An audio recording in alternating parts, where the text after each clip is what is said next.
I never believed that silence could feel heavy. Not until that winter evening. The kind of evening when the city seems perfectly normal. People walking dogs, traffic lights blinking, the distant hum of buses moving through the streets, everything ordinary, everything predictable. And yet, sometimes the ordinary is exactly where something unnatural decides to hide. It began during one of those late nights when I stayed at the office longer than anyone else. Most of the building had already emptied hours earlier. The elevators stopped chiming, the hallway lights dimmed automatically, and the cleaning crew had already finished their rounds. The only sounds left were the quiet ticking of the wall clock and the faint buzz of fluorescent lights overhead. At first, I thought it was just fatigue. Anyone who works long enough under artificial light knows the feeling, that strange moment when your eyes struggle to adjust and shadows seem to move when they shouldn't. But then something happened. My computer screen flickered, just once, like a brief blink. I assumed the system was lagging, maybe the building's old wiring acting up again. Offices in Europe and the US are full of aging electrical systems, nothing unusual about that. Still, the flicker returned. Once, twice, then everything went completely still. No sound, no air conditioning, no distant elevator motors, just silence. And that was when I noticed something strange about the reflection on my monitor. Behind me, reflected faintly in the dark glass of the screen, the open workspace stretched across rows of empty desks and chairs, the same workspace I had been sitting in for hours.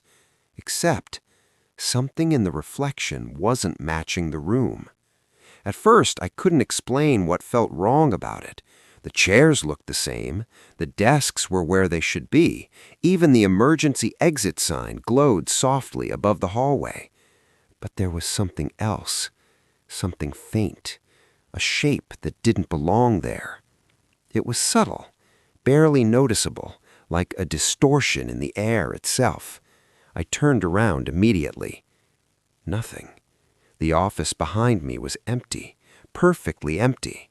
I even stood up and walked across the room, checking between desks like someone who had simply imagined things. But when I returned to my chair, the reflection had changed again. Now the shape was clearer, not solid, not fully visible, just a suggestion of something standing at the far end of the office, still, watching. My heart started beating faster, but not from fear yet, just confusion, the kind you feel when your brain insists there must be a rational explanation. Maybe someone from security had entered quietly. Maybe someone was working late in another section. But something about the stillness made that explanation feel wrong. I slowly turned again, and once again, the office was empty. No footsteps, no movement, nothing. Except the quiet buzzing of electricity returning to the lights above. That's when I realized something else. The flickering hadn't stopped.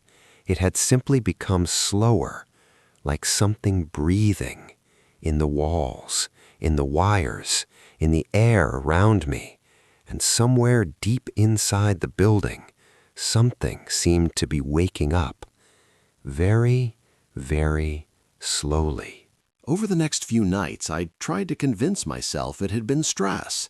Anyone who spends long hours staring at screens knows how easily the mind can play tricks. Shadows stretch strangely under fluorescent lights, reflections distort, and silence makes small sounds feel enormous. But something kept drawing my attention back to the same detail: the electricity. The building had always been old, but suddenly the lights seemed to behave differently.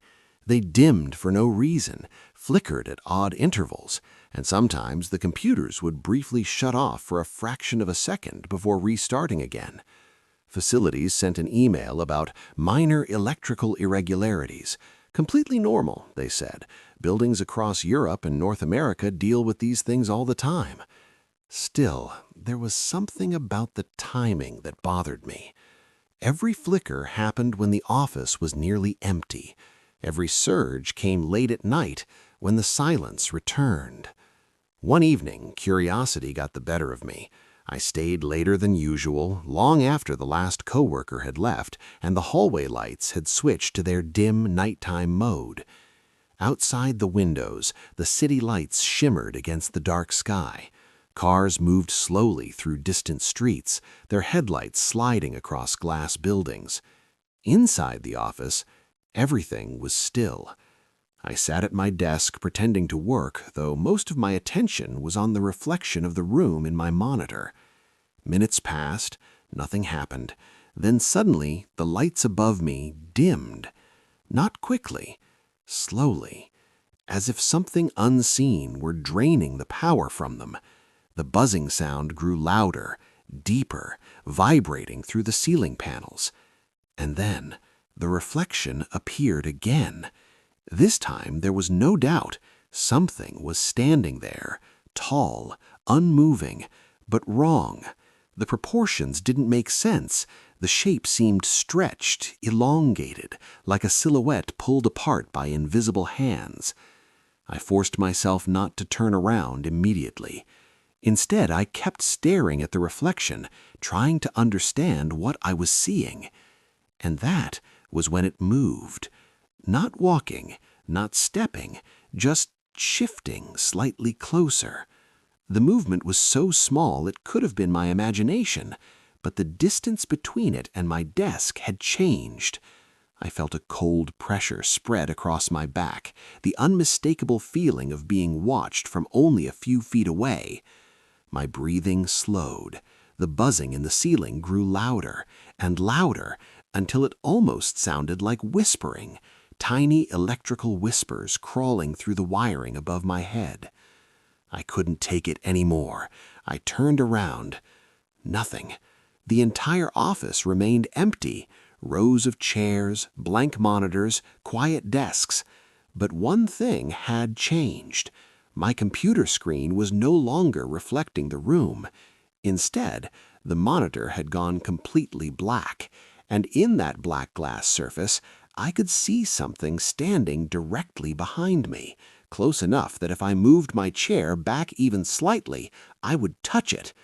But when I slowly turned my head, the space behind me was still empty, perfectly empty, except for one final flicker of the lights above, and the sudden realization that whatever I had been seeing in the reflection was no longer across the room. It had already reached my desk. After that night, I stopped staying late. At least, I tried to. But something strange had begun to happen. Even when I left the office early, even when I worked from home, I could still hear the same electrical buzzing sometimes. Not loudly, just faintly, somewhere in the background of my apartment. At first, I thought it was the refrigerator, then the heating system. But the sound didn't behave like normal machinery. It pulsed, soft, slow, deliberate, like breathing. I began noticing other things, too. Street lights outside my building flickered whenever I walked past them. Phone screens dimmed unexpectedly. Even my laptop would occasionally freeze for a split second, just long enough for the screen to reflect my surroundings. And every time it did, I found myself looking behind me, because reflections had become unreliable. One night, I sat alone in my living room, the only light coming from the glow of my laptop. Outside, rain tapped against the window. Cars moved through wet streets below, their headlights sliding across the walls of my apartment. Everything felt normal, until the screen flickered again. Just once. I didn't look right away. I told myself not to. But curiosity has a strange power over the mind. Slowly, carefully, I glanced at the dark reflection on the screen. And there it was again, standing in the hallway behind me, taller than before. its shape bending slightly with the distorted angle of the reflection. But this time, something was different. The head was tilted, as if studying me, as if trying to understand something about the way humans behave. I sat frozen in my chair. The rain outside grew louder. The faint electrical humming returned, low, constant, vibrating through the walls of the apartment. And then the reflection moved again. Not forward this time, closer. The shape leaned slightly, peering over my shoulder, watching the screen with me. As though it had learned something, as though it understood how reflections worked, I felt the coldest realization settle slowly into my mind. Whatever this thing was, it didn't belong to the office. It didn't belong to the building. It wasn't tied to any one place. It lived in the current, in the electricity, in every wire, every circuit, every glowing screen. And now, every time a light flickers, every time a monitor briefly goes black, I can't help but look at the reflection. Because sometimes, just for a moment, you might see it there, standing quietly behind you, perfectly still, patient, waiting for the lights to flicker again.